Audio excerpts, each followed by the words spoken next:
నమస్తే అందరికీ welcome to PG digital news. నేడు ఏప్రిల్ 27కి సంబంధించి ప్రధాన వార్తలు ఏమున్నాయో చూసేద్దాం. ఒకసారి ఆంధ్రజ్యోతి పేపర్తో మొదలు పెడదాం. రాజకీయాల్లోకి కొత్త తరం రావాలి, ప్రజలతో నేరుగా సంబంధాలు జరపాలి, 10 ఏళ్ల కిందటి విధానాలు ఇప్పుడు పనికిరావు, బీజేపీది ప్రతిపక్షాలను తొక్కేసే విధానం, కాంగ్రెస్ పట్ల పగ విద్వేషపు దృష్టికోణం, విద్వేష రాజకీయాల్ని ప్రేమతో ఎదుర్కొంటాం, ప్రజల బాధలు వినడమే అత్యంత ముఖ్యం, భారత్ సదస్సు 2025లో రాహుల్ గాంధీ. సో ఏప్రిల్ 25, 26వ తేదీలలో హైదరాబాద్ వేదికగా భారత్ సమ్మిట్ జరిగింది. 25వ తేదీ రోజు కొన్ని కారణాల వల్ల ఆయన కాశ్మీర్ వెళ్ళడం వల్ల రాహుల్ గాంధీ గారు రాలేకపోయారు. సో 26వ తేదీ రోజు అన్నాగా నిన్న రాహుల్ గాంధీ గారు ఈ సమ్మిట్కు హాజరయ్యారు. దాదాపు 100 దేశాల నుంచి ప్రతినిధులు కూడా హాజరయ్యారు విదేశాల నుంచి. భారత్ సదస్సు 2025లో కాంగ్రెస్ అగ్రనేత Rahul Gandhi, CM Revanth Reddy, deputy CM బట్టి విక్రమార్క, పలు దేశాల ప్రతినిధులు చూడొచ్చు. ఒకసారి మనం భారత్ సమ్మిట్ అయితే ముగిసింది నిన్నటికి. ప్రపంచవ్యాప్తంగా ప్రజాస్వామిక రాజకీయాలు పూర్తిగా మారిపోయాయని కాంగ్రెస్ అగ్రనేత లోక్సభలో ప్రతిపక్ష నేత రాహుల్ గాంధీ అన్నారు. 10 ఏళ్ల క్రితం అనుసరించిన రాజకీయ సూత్రాలు, అప్పుడు ప్రభావశీలంగా ఉన్న విధానాలు ఇప్పుడు పనికిరావన్నారు. ప్రస్తుత సమాజంలో ఉత్పన్నమవుతున్న కొత్త తరహా ఆలోచనలకు అనుగుణంగా ఇప్పటి రాజకీయాలు ఉండాలని, రాజకీయాల్లోకి కొత్త తరం రావాలని పిలుపునిచ్చారు.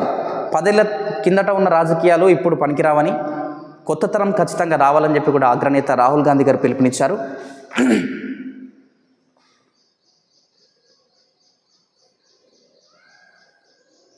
కాళేశ్వరం ఈఎన్సీ కళ్ళు చెదిరే ఆస్తి, హరిరామ్ ఇల్లు సహా 14 చోట్ల ఏసీబీ సోదాలు. మర్కూక్లో 28 ఎకరాల వ్యవసాయ భూమి, బొమ్మల రామారంలో 6 ఎకరాల మామిడి తోట, హైదరాబాద్లో విల్లాలు, ప్లాట్లు, ఇల్లు, స్థలాలు, ఏపీ రాజధాని అమరావతిలో వాణిజ్య స్థలం, Bukya Hariram arrest, judicial remand. Kaleshwaram నిర్మాణంలో ఈఎన్సీది కీలక పాత్ర, ఆయన ఆధ్వర్యంలో 48,665 కోట్ల పనులు. సో కాళేశ్వరంలో కీలకంగా వివరించిన ఈఎన్సీ, హరిరామ్ గారి ఇంట్లో సోదాలు జరిగాయి. ఎన్ని కళ్ళు చెదిరిపోయే ఆస్తులు, హైదరాబాద్లో విల్లాలు, అమరావతిలో ఇటు 28 ఎకరాల భూమి, ఇంత పెద్ద స్థాయిలో అంటే ఏం జరుగుతుందో అర్థం చేసుకోవచ్చు మనం. సరిహద్దు ఉద్రిక్తత, పాక్ కాల్పుల విరమణ ఉల్లంఘన, హెచ్చరికలు లేకుండానే కాల్పులు ధీటుగా బదులిస్తున్న మన సైన్యం, బంకర్లలో తలదాచుకునేందుకు సరిహద్దు గ్రామాల ప్రజల ఏర్పాట్లు, పహల్గామ్ ఉగ్రదాడి కేసు విచారణ చేపట్టిన ఎన్ఐఏ. సో అటు పాకిస్తాన్ సరిహద్దు ప్రాంతాలలో పాకిస్తాన్ కాల్పులకు పాల్పడుతుంది. కాల్పుల విరమణ ఉన్నప్పటికీ దాన్ని ఉల్లంఘించి కాల్పులు జరుపుతుంది. సో ఈ మేరకు మన భారత సైన్యం కూడా ధీటుగానే బదులిస్తుంది, సమర్థవంతంగానే ఎదుర్కొంటా ఉన్నారు. నేడే బీఆర్ఎస్ రజతోత్సవ సభ, హన్మకొండ జిల్లా ఎల్కతుర్తిలో సర్వం సిద్ధం. అన్ని జిల్లాల నుంచి జన సమీకరణ ప్రణాళికలు. 154 ఎకరాల్లో సభా ప్రాంగణం. మాట్లాడేది కేసీఆర్ ఒక్కరే, కాంగ్రెస్ బీజేపీలపై విమర్శలు క్వశ్చన్ మార్క్. సో నేడు టీఆర్ఎస్ అలియాస్ రీసెంట్గా బీఆర్ఎస్గా మారింది. తెలంగాణ రాష్ట్ర సమితి ఏప్రిల్ 27, 2001వ సంవత్సరంలో ఈ పార్టీ స్థాపించడం జరిగింది. కేసీఆర్ గారు జలదృశ్యం అనే కార్యాలయంలో దీన్ని స్థాపించారు. కొండ లక్ష్మణ్ బాపూజీకి సంబంధించిన నివాసం అది జలదృశ్యం అనేది. సో వారి నివాసంలో ఈ టీఆర్ఎస్ పార్టీని కేసీఆర్ గారు స్థాపించారు. అప్పటి నుంచి ఉద్యమం మళ్ళీ ఉధృతం. ఆ పార్టీ ఆధ్వర్యంలో ప్రత్యేక తెలంగాణ ఉద్యమాన్ని మరింత ఉధృతం చేశారు. సో అలా తెలంగాణ రాష్ట్ర సాధనలో టీఆర్ఎస్ పార్టీకి కొంత బాగానే కీలక పాత్ర పోషించారు. కేసీఆర్ గారు కూడా కీలక పాత్ర పోషించారు. ఎట్టకేలకు తెలంగాణ రాష్ట్రం 2014 జూన్ 2వ తేదీన ఆవిర్భవించింది. సో అప్పటి నుంచి టీఆర్ఎస్కు మళ్ళీ మహర్దశ. కొత్త రాష్ట్రంలో కొత్త ప్రభుత్వం టీఆర్ఎస్దే కావడం. సో దాదాపు 25 సంవత్సరాలు పూర్తి చేసుకుంది ఈ పార్టీ. సో నేడు హన్మకొండలో రజతోత్సవ సభను ఒక పండగ వాతావరణం నిర్వహించనున్నారు. దాదాపు 154 ఎకరాల్లో ఈ వేడుకలు అయితే జరగనున్నాయి.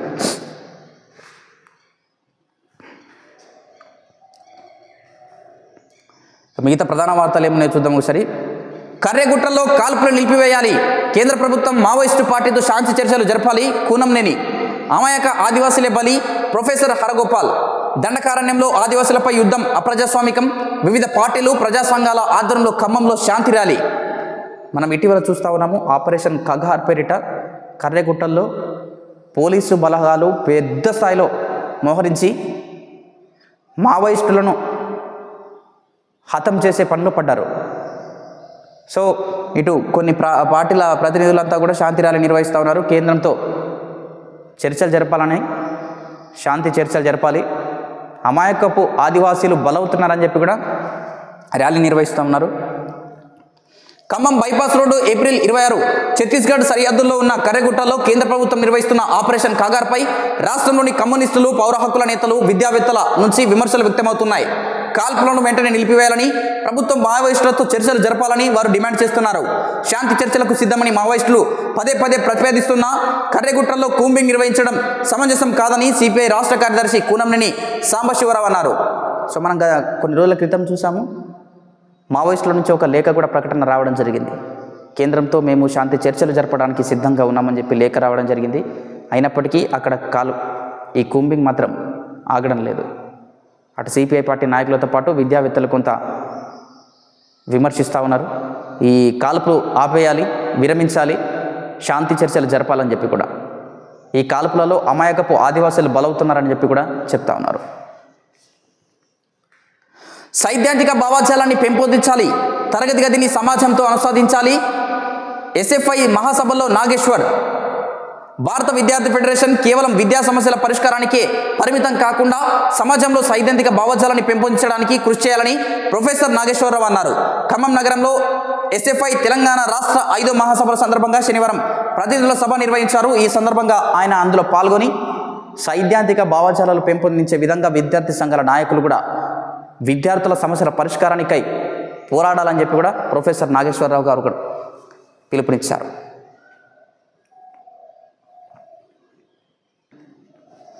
సో నెక్స్ట్ ఇంకోటి, ఆర్టీఐ చీఫ్ కమిషనర్గా చంద్రశేఖర్ రెడ్డి 5 కమిషనర్ల నియామక ఫైల్ గవర్నర్కు. రాష్ట్రంలో సమాచార హక్కు చట్టం కమిషన్ల నియామకానికి రంగం సిద్ధమైంది. కొన్నేళ్లుగా ఖాళీగా ఉన్న ఈ పోస్టులను పూర్తి స్థాయిలో భర్తీ చేసేందుకు ఎంపిక చేసిన వారి జాబితా రాజ్భవన్కు చేరింది. గవర్నర్ జిష్ణుదేవ్ వర్మ ఆమోదం లభించగానే నియామకాలు చేపట్టనున్నారు. ఆర్టీఐ ప్రధాన కమిషనర్గా చంద్రశేఖర్ రెడ్డిని నియమించాలని ప్రభుత్వం సూత్రప్రాయంగా నిర్ణయించింది. సో ఆర్టీఐ చీఫ్ కమిషనర్గా చంద్రశేఖర్ రెడ్డి గారిని నియమించేటట్లు ప్రభుత్వం కూడా సూత్రప్రాయంగా ఆమోదం తెలిపింది. ఈ మేరకు గవర్నర్ దృష్టికి కూడా తీసుకెళ్లారు. అని పాకిస్తాన్కు వణుకు పుట్టేలా బదులిస్తాం, కేంద్ర మంత్రి బండి సంజయ్. ఉగ్రవాదుల రాక్షసత్వానికి పరాకాష్ట పహల్గామ్ ఘటన అని కేంద్ర హోంశాఖ సహాయ మంత్రి బండి సంజయ్ అన్నారు. ఉగ్రవాదాన్ని అంతమొందించేందుకు మోదీ ప్రభుత్వం కట్టుబడి ఉందని, అందులో భాగంగా పాకిస్తాన్ వెన్నులో వణుకు పుట్టేలా కఠిన చర్యలు తీసుకోబోతుందని వెల్లడించారు. శనివారం మర్రిచెన్నారెడ్డి మానవ వనరుల అభివృద్ధి కేంద్రంలో నిర్వహించిన రోజ్గార్ మేళలో బండి సంజయ్తో పాటు జీఎస్టీ చీఫ్ కమిషనర్లు సందీప్ ప్రకాష్, సంపూర్ణ తదితరులు పాల్గొన్నారు. సో ఇంకోటి చూడొచ్చు, యశోదలో రోబోటిక్ న్యూరో సర్జరీ విభాగం. Robotic neuro surgery neuro endoscopic centre of excellence పనితీరును ఆరోగ్య శాఖ కార్యదర్శి క్రిస్టినాకు వివరిస్తున్న వైద్యులు. చిత్రంలో యశోద ఆసుపత్రి డైరెక్టర్ పవన్ గోరుకంటి తదితరులు. సో యశోదలో రోబోటిక్ న్యూరో సర్జరీ విభాగం అయితే అందుబాటులోకి రావడం జరిగింది. మరింత సేవలు విస్తరించారు వీరు.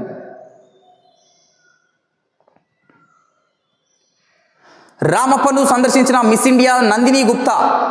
రామలింగేశ్వరుడికి ప్రత్యేక పూజలు. 2023లో మిస్ వరల్డ్గా నిలిచిన నందిని గుప్తా గారు రామప్పను, ఎంతో చరిత్ర ఉన్న రామప్ప దేవాలయాన్ని సందర్శించారు. యునెస్కో గుర్తింపు ఉంది ఈ రామప్ప దేవాలయానికి. ములుగు జిల్లాలో ఉంది ఇది. దీన్ని కాకతీయుల కాలంలో నిర్మించడం జరిగింది. రామప్ప నిర్మించడం జరిగింది. దీన్ని ఆయన పేరు మీదనే ఈ ఆలయానికి కూడా ఆ పేరు కూడా రావడం జరిగింది. ములుగు జిల్లా వెంకటాపురం మండలంలో యునెస్కో గుర్తింపు పొందిన రామప్ప దేవాలయాన్ని 2023 మిస్ ఇండియా నందిని గుప్తా శనివారం సందర్శించారు. ఆమెకు ఆలయ అర్చకులు సాదరంగా స్వాగతం పలికారు. అనంతరం రామలింగేశ్వరుడికి నందిని గుప్తా ప్రత్యేక పూజలు చేశారు. ఆమెకు పర్యాటక శాఖ జిల్లా అధికారి శివాజీ నేతృత్వంలో టూరిజం గైడ్లు రామప్ప ఆలయ చరిత్ర, రామప్పలోని మదనిక సాలభంజికల చరిత్రను వివరించారు. రాళ్లను కరిగించి పోతపోసి మలిచిన శిల్పాలను నందిని గుప్తా ఆసక్తిగా తిలకించారు. ఆలయంలోని శిల్పా సౌందర్యాన్ని తిలకిస్తున్న నందిని గుప్తా గారు మేలో ప్రపంచ సుందరి పోటీలు జరగనున్నాయి. హైదరాబాద్ కేంద్రంగా జరగనున్నాయి అవి. సో ఇవి ఆంధ్రజ్యోతి పేపర్కి సంబంధించి. నెక్స్ట్ పేపర్ చూసే ప్రయత్నం చేద్దాం. నెక్స్ట్ వెలుగు పేపర్ చూద్దాం. పహల్గామ్ దాడి చెత్త పని. America president Donald Trump India Pak మధ్య కొన్నేళ్లుగా వివాదం. కాశ్మీర్ విషయంలో మేం కలగజేసుకోం, పరిష్కారం వారి చేతుల్లోనే ఉందని కామెంట్. సో కొన్ని రోజుల క్రితం పహల్గామ్లో జరిగిన ఘటనను అమెరికా అధ్యక్షుడు ట్రంప్ గారు కూడా ఖండించారు. కానీ పాకిస్తాన్ భారత్ దేశం మధ్య జరుగుతున్న వివాదంలో మేము కలగజేసుకోము అని చెప్పి కూడా ఆయన కామెంట్ చేయడం జరిగింది. కర్రేగుట్టలో భారీ ఎన్కౌంటర్, 30 మందికి పైగా మావోయిస్టులు మృతి. మావోయిస్టుల ప్రతిదాడిలో గాయపడిన జవాను. అధికారికంగా ప్రకటించని పోలీసులు 5 రోజులుగా భద్రతా బలగాల కూంబింగ్. నావిక్ జీపీఎస్ డ్రోన్ల సాయంతో ముందుకు. హెలికాప్టర్ల ద్వారా ఆయుధాలు, సరుకులు సరఫరా. కాల్పులు, బాంబు పేలుళ్లతో భయాందోళనలో గిరిజనులు. మావోయిస్టు అగ్రనేత హిడ్మా లక్ష్యంగానే ఆపరేషన్. గతంలో పలు ఎన్కౌంటర్ల నుంచి తప్పించుకున్న హిడ్మా. సో ఇది ఆపరేషన్ కర్రేగుట్ట, ఆపరేషన్ కగార్పేట కర్రేగుట్టల్లో కూంబింగ్ జరుగుతోంది. భారీ ఎన్కౌంటర్లు జరుగుతున్నాయి. కానీ అఫీషియల్గా ఎంతమంది మృతి చెందారన్నది తెలపడం లేదు. వీరి కాల్పులు, బూట్ల చప్పుడు, బుల్లెట్ల చప్పుడుతో అక్కడి గిరిజన ప్రజలు కూడా ఆందోళన చెందుతూ ఉన్నారు. మరోవైపు కొన్ని ప్రజా సంఘాలు, విద్యావేత్తలు, కమ్యూనిస్టు పార్టీ నాయకులు కూడా ఈ ఆపరేషన్ ఖగార్ను ఆపాలని చెప్పి డిమాండ్ చేస్తూ ఉన్నారు. నిరసన శాంతియుత ర్యాలీలు నిర్వహిస్తూ ఉన్నారు. అదేవిధంగా మావోయిస్టుల నుంచి ఒక ప్రకటన కూడా రావడం జరిగింది, శాంతి చర్చలు జరపాలని చెప్పి కూడా. అయినప్పటికీ ఇది ఆగడం లేదు. మరి ఏం జరుగుతుందో చూడాలి ఒకసారి. యాక్షన్ షురు. టెర్రరిస్టుల ఇళ్ల పేల్చివేత. కాశ్మీర్లో ఉగ్రవాదుల ఏరివేత ముమ్మరం. దక్షిణ కాశ్మీర్లో 14 మంది టెర్రరిస్టుల లిస్టు విడుదల. దేశవ్యాప్తంగా కొనసాగుతున్న పాకిస్తాన్ పౌరుల గుర్తింపు. వెనక్కి వెళ్ళిపోయేందుకు ఇయాల్నే డెడ్ లైన్. అక్రమంగా ఉంటున్న బంగ్లాదేశీయుల కోసము గాలింపు. బార్డర్లో కొనసాగుతున్న కాల్పులు. బంకర్లలోకి జనం. రక్షణ మంత్రి రాజ్నాథ్తో ఆర్మీ చీఫ్ ద్వివేది భేటీ. భారీ స్థాయిలో భారత సైన్యము సమాయత్తం అయ్యింది. కాశ్మీర్లో అణువణువున జల్లెడ పడుతూ ఉన్నారు టెర్రరిస్టుల కోసం. ఈ నెల 27 అనగా నేడే ఈ వీసాలకు కూడా ముగిసింది. లాంగ్ టర్మ్ వీసాలకు కొన్ని రోజులు ఇంకా గడువు ఉంటుంది కావచ్చు. పాకిస్తాన్లు ఎవరైతే భారతదేశంలో ఉంటారో వారంతా కూడా ఇయాల్టితో వెళ్ళిపోవాలని చెప్పి కూడా ఆదేశాలు ఉన్నాయి. మొత్తానికైతే ఈ పహల్గామ్ దాడి పెద్ద ఆందోళన సృష్టించింది. నెక్స్ట్ ప్రధాన వార్తలు. చేయాల్సింది చాలా ఉంది. 20,000 కోట్లతో దేశంలోని అతిపెద్ద రుణమాఫీ చేసినాం. సీఎం రేవంత్ రెడ్డి. తమ ప్రభుత్వం ఇప్పుడే పని మొదలుపెట్టిందని, చేయాల్సింది ఇంకా చాలా ఉందని సీఎం రేవంత్ రెడ్డి పేర్కొన్నారు. ప్రత్యేక రాష్ట్రం ఏర్పడ్డాక 10 ఏళ్లలో ప్రజల కలలు నెరవేరలేదని, అందుకే ప్రజలు రాష్ట్రంలో కాంగ్రెస్కు అధికారం ఇచ్చారని చెప్పారు. సమాజంలోని అన్ని వర్గాల ఆకాంక్షలను నెరవేర్చడమే తమ ప్రభుత్వ లక్ష్యమని స్పష్టం చేశారు. శనివారం హైదరాబాద్లోని హెచ్ఐసిసిలో జరిగిన భారత్ సమ్మిట్ 2025 సదస్సులో సీఎం రేవంత్ రెడ్డి గారు పాల్గొని ప్రసంగించారు. రాష్ట్ర ప్రజల జీవితాలను మార్చేందుకు తాము చేపట్టిన మిషన్లు చేరాలని, అనుభవం, పరిజ్ఞానం, నైపుణ్యాలను తమతో పంచుకోవాలని ప్రపంచ దేశాలను ఆహ్వానించారు. భారత్ సమ్మిట్ ఏప్రిల్ 25, 26వ తేదీల్లో జరిగాయి. నిన్న రాహుల్ గాంధీ గారు కూడా పాల్గొన్నారు. కాంగ్రెస్ అగ్రనేత రేవంత్ రెడ్డి గారు కూడా పాల్గొని ప్రసంగించారు. ప్రపంచ దేశాలను తెలంగాణ అభివృద్ధి చెందే విధంగా వారి పెట్టుబడులను ఆహ్వానిస్తామని చెప్పి కూడా ప్రసంగించారు.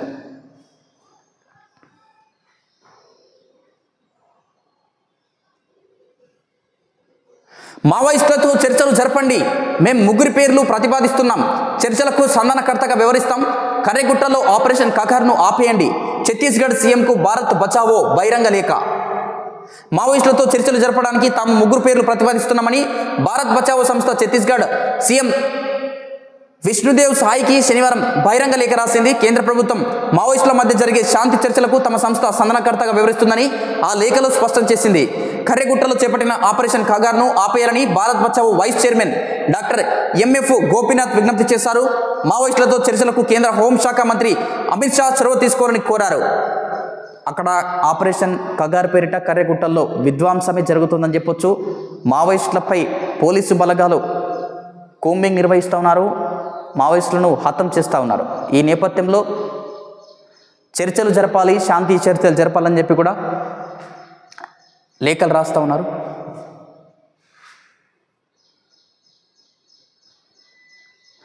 మహిళా సంఘాల సక్సెస్ స్టోరీలకు పుస్తక రూపం ఇవ్వాలి. భారత్ సమ్మిట్ ప్రతినిధులతో ఇందిరా మహిళా శక్తి బజార్ను సందర్శించిన మంత్రి సీతక్క గారు.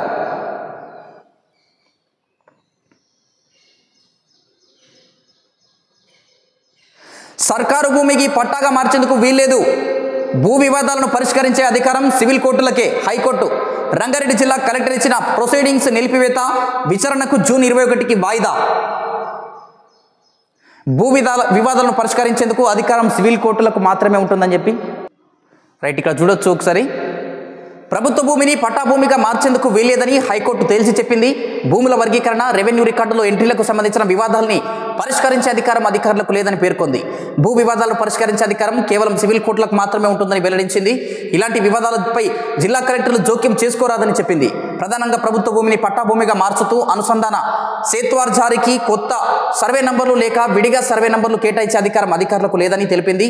రంగారెడ్డి జిల్లా శంకరపల్లి మండలంలో కొండకల్, మోకిల్లా గ్రామాల మధ్య ప్రభుత్వానికి చెందిన 40.12 ఎకరాల ప్రభుత్వ భూమిని తేల్చుతూ సర్వే శాఖ తహసీల్దార్ 2014లోనే ఉత్తర్వులు ఇచ్చినా వాటిని పట్టా భూమిగా రంగారెడ్డి జిల్లా కలెక్టర్ మార్పులు చేస్తూ ప్రైవేట్ వ్యక్తుల పేర్లను రికార్డులోకి చేర్చుతూ ఇచ్చిన ప్రొసీడింగ్స్ అమలును నిలిపివేయాలని ఆదేశించింది. సో పట్టాలు చేయడము, భూ వివాదాలకు సంబంధించిన అధికారం అంతా కూడా అధికారుల చేతుల్లో ఉండదు. ఇది కేవలం సివిల్ కోర్టులకే అధికారాలు ఉంటాయని చెప్పి కూడా హైకోర్టు ఆదేశాలు జారీ చేశారు. రంగారెడ్డికి సంబంధించిన కేసులో హైకోర్టు ఈ విధంగా ప్రస్తావించారు.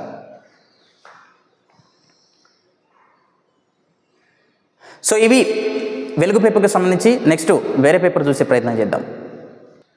నెక్స్ట్ సత్యమేవ జయతే దినపత్రిక చూద్దాం.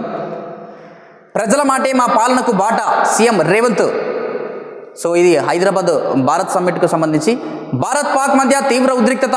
13వ శతాబ్దం నాటి కవితతో సయోధ్యకు ముందుకొచ్చిన ఇరాన్. పహల్గామ్ ఉగ్రదాడి తర్వాత పాక్ భారత్ మధ్య తీవ్ర ఉద్రిక్తతలు. ఇరాన్ మధ్యవర్తిత్వానికి సిద్ధమని ప్రకటన. శతాబ్దాల సంబంధాల ప్రస్తావన. సౌదీ అరేబియా కూడా జోక్యం. ఇరు దేశాల విదేశాంగ మంత్రులతో చర్చలు. ప్రాంతీయంగా పెరుగుతున్న ఉద్రిక్తతలను తగ్గించే ప్రయత్నాలు. సో ఇతర దేశాలు కూడా కలజేసుకోవడం. బీఆర్ఎస్ సభకు సర్వం సిద్ధం. జోన్ల వారీగా రూట్ మ్యాప్. ఎల్కతుర్తిలో విస్తృత ఏర్పాట్లు. భారీ ఎత్తున జన సమీకరణ. ఉమ్మడి జిల్లాల వారీగా జోన్లు. పార్కింగ్ కోసం 5 జోన్లు. ట్రాఫిక్ సమస్య లేకుండా జాగ్రత్తలు. పెద్ద ఎత్తున పోలీస్ బందోబస్తు. సభ ఏర్పాట్ల పరిశీలించిన సిపి. హన్మకొండ జిల్లా ఎల్కతుర్తిలో ఇవాళ టీఆర్ఎస్ ఆవిర్భావ దినోత్సవం సందర్భంగా రజతోత్సవ వేడుకలను అంగరంగ వైభవంగా నిర్వహించనున్నారు. దాదాపు 154 ఎకరాల్లో ఈ వేడుకలు జరగనున్నాయి. మాజీ సీఎం బీఆర్ఎస్ బాస్ కేసీఆర్ గారు ప్రసంగించనున్నారు. కీలకంగా మారనుంది ఈ ప్రసంగము. పెద్ద స్థాయిలో ప్రజలను సమీకరిస్తున్నారు. ప్రతి జిల్లా నుంచి కూడా పార్టీ శ్రేణులంతా కూడా సమాయత్తమయ్యారు. భారీ సంఖ్యలో తరలిరానున్నారు. ఏర్పాట్లను కూడా పూర్తి స్థాయిలో పూర్తి చేశారు. అటు సిపి కూడా ఏర్పాట్లను పర్యవేక్షించారు. దేనికైనా రెడీ, చూసుకుందాం. భారత్ దాడులు చేస్తే సమర్థంగా ఎదుర్కొంటాం. ఏకపక్ష నిర్ణయాలు సరికాదు. సమస్యను చర్చలతో పరిష్కరించుకోవాలి. పహల్గామ్ దాడిపై తటస్థ దర్యాప్తునకు సిద్ధం. పాకిస్తాన్ ప్రధానమంత్రి షెహబాజ్ షరీఫ్. తటస్థ అంటే కాంప్రమైజ్కు సిద్ధంగా ఉన్నామని చెప్పి కూడా పాకిస్తాన్ ప్రధాని చెప్తా ఉన్నారు. మేధా పాట్కర్ అరెస్ట్. 24 ఏళ్ల నాటి పరువు నష్టం కేసులో ప్రొబేషన్ బాండ్లు సమర్పించినందుకు సామాజిక కార్యకర్త మేధా పాట్కర్పై ఓ కోర్టు నాన్ బెయిలబుల్ వారెంట్ జారీ చేసిన 2 రోజుల తర్వాత శుక్రవారం ఆమెను ఢిల్లీలో అరెస్టు చేసినట్టు అధికారులు తెలియజేశారు. ఢిల్లీ లెఫ్టినెంట్ గవర్నర్ వినయ్ కుమార్ సక్సేనా ఆ కేసు దాఖలు చేశారు. ఒక పోలీస్ బృందం శుక్రవారం ఉదయం ఈశాన్య ఢిల్లీ నిజాముద్దీన్ ప్రాంతంలోని పాట్కర్ నివాసానికి వెళ్లి ఆమెను నిర్బంధంలోకి తీసుకున్నట్లు వారు తెలిపారు. సో మేధా పాట్కర్ గారు మనకు సుపరిచితులైన వ్యక్తులు. బార్డర్లో ఉద్రిక్తత. మీడియాకు కేంద్రం సూచనలు. న్యూఢిల్లీ భారత్ పాకిస్తాన్ మధ్య పరిస్థితులు మరింత ఉధృతంగా మారుతున్నాయి. సరిహద్దు ప్రాంతాల్లో పాకిస్తాన్ కవ్వింపు చర్యలకు దిగుతోంది. భారత్ సైన్యం అందుకు తగ్గట్టుగానే ధీటుగా బదులిస్తుంది. ఈ క్రమంలో దేశంలో మీడియాకు, సోషల్ మీడియా యూజర్లకు కేంద్ర ప్రభుత్వం కీలక సూచనలు చేసింది. సరిహద్దుల్లో పరిస్థితులు ఉద్రిక్తంగా ఉన్నందున మీడియా కవరేజ్ విషయంలో మోదీ ప్రభుత్వం పలు సూచనలు చేసింది. అదే టైంలో సోషల్ మీడియా యూజర్లు, ఇన్ఫ్లుయెన్సర్లకు కూడా ఇవి వర్తిస్తాయని తెలిపింది. పాకిస్తాన్ కవ్వింపు చర్యలు దిగుతున్న వేళ రక్షణ పరంగా ప్రభుత్వం కీలకమైన చర్యలు తీసుకుంటుంది. వాటిని కవరేజ్ చేసే విషయంలో అత్యుత్సాహం చూపించొద్దని హితవు పలికింది. రక్షణ చర్యలను లైవ్లో కవరేజ్ చేయొద్దని తెలిపింది. మీడియాకు పలు సూచనలు చేస్తూ కేంద్ర సమాచార ప్రసార శాఖ ఓ ప్రత్యేక ప్రకటన విడుదల చేసింది. జాతీయ భద్రతా దృష్ట్యా అన్ని మీడియా ప్లాట్ఫామ్లు, వార్తా సంస్థలు, సోషల్ మీడియా వినియోగదారులు రక్షణ కార్యకలాపాలు ప్రత్యక్ష ప్రసారం చేయకూడదు అని పేర్కొంది. సో కొన్ని భద్రతా పరమైన సమస్యలు తలెత్తే అవకాశాలు ఉంటాయి కాబట్టి కేంద్ర ప్రభుత్వం కీలకమైన సూచనలు చేసింది మీడియాకు. ప్రత్యక్ష ప్రసారం చేయకూడదు, ఏమైనా రక్షణకు సంబంధించిన రహస్యాలు కూడా ఉంటాయి, అవి బయటపడే అవకాశాలు ఉంటాయి కాబట్టి కాస్త జాగ్రత్తగా వ్యవహరించాలని చెప్పి కూడా కేంద్ర ప్రభుత్వం సూచనలు చేసింది. అదేవిధంగా అత్యుత్సాహం ప్రదర్శించొద్దని చెప్పి.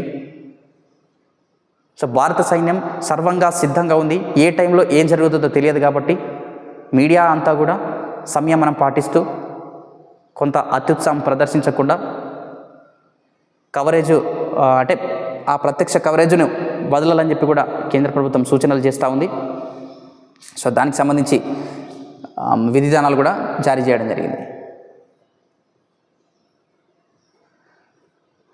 మిగతా ప్రధాన వార్తలు ఏమున్నాయో ఒకసారి చూసేద్దాం.